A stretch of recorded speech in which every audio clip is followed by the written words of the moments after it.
और चलिए सीधा रुक कर रहे हैं आप चंडीगढ़ का, जहां इस वक्त मुख्यमंत्री नायब सिंह सैनी अग्निवीर योजना को लेकर प्रेस कॉन्फ्रेंस कर रहे हैं। क्या कह रहे हैं सीएम, आपको सुनवाते हैं। सरकारी पदों के लिए निर्धारित अधिकतम आयु 3 वर्ष की छूट प्रदान की जाएगी, परंतु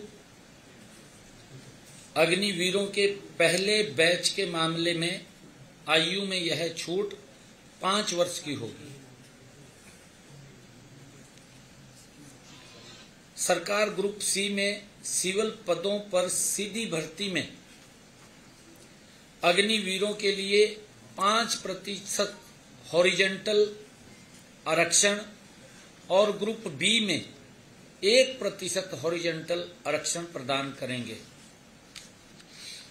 अगर अग्निवीर को किसी भी औद्योगिक इकाई द्वारा प्रति माह 30,000 रुपये से अधिक वेतन दिया जाता है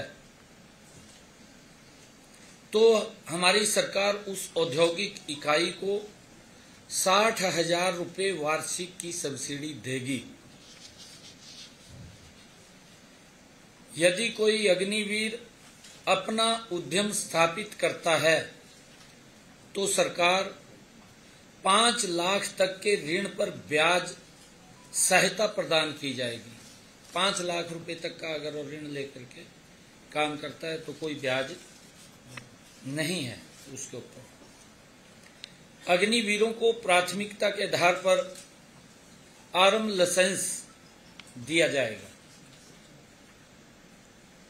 सरकारी विभागों, बोर्डों, निगमों में तैनाती चाहने वाले अग्निवीरों को मैट्रिक स्कोर में प्राथमिकता दी जाएगी।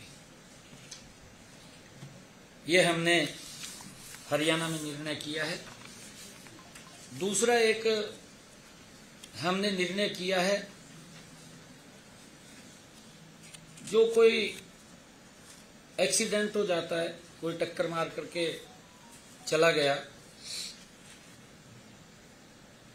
भारत सरकार के सड़क परिवहन एवं राजमार्ग मंत्रालय द्वारा टक्कर मारकर भागना, हिट एंड गो, मोटर वाहन दुर्घटना पीड़ित कंपनसेशन स्कीम 2022 25 फरवरी को अधिसूचित की गई। हमने हरियाणा में भी भारत सरकार की इस योजना के तर्ज पर एक सरलीकृत योजना को लागू करने का निर्णय किया है।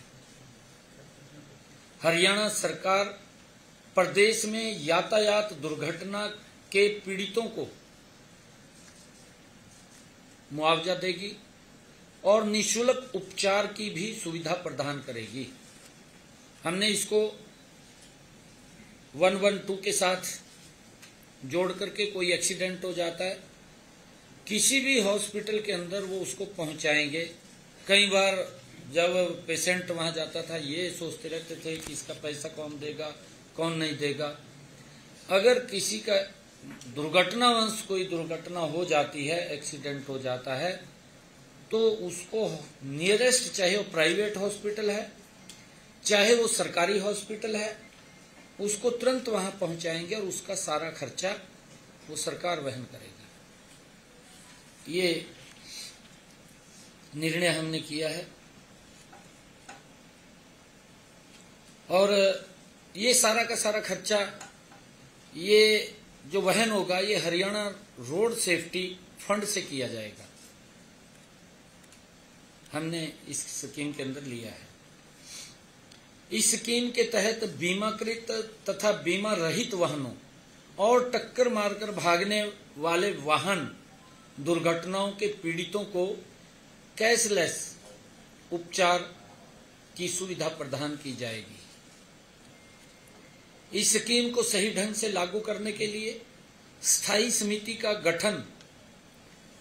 गठित करने का प्रावधान किया गया है।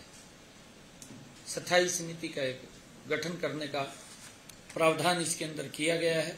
इस समिति में सड़क परिवहन और राजमार्ग मंत्रालय के अधिकारी तथा साधारण बीमा परिषद के प्रतिनिधि शामिल किए गए हैं। इसके अतिरिक्त इस स्कीम को जिला स्तर पर उचित रूप से लागू करने के लिए एक जिला स्तरीय कमेटी का भी गठन किया जाएगा।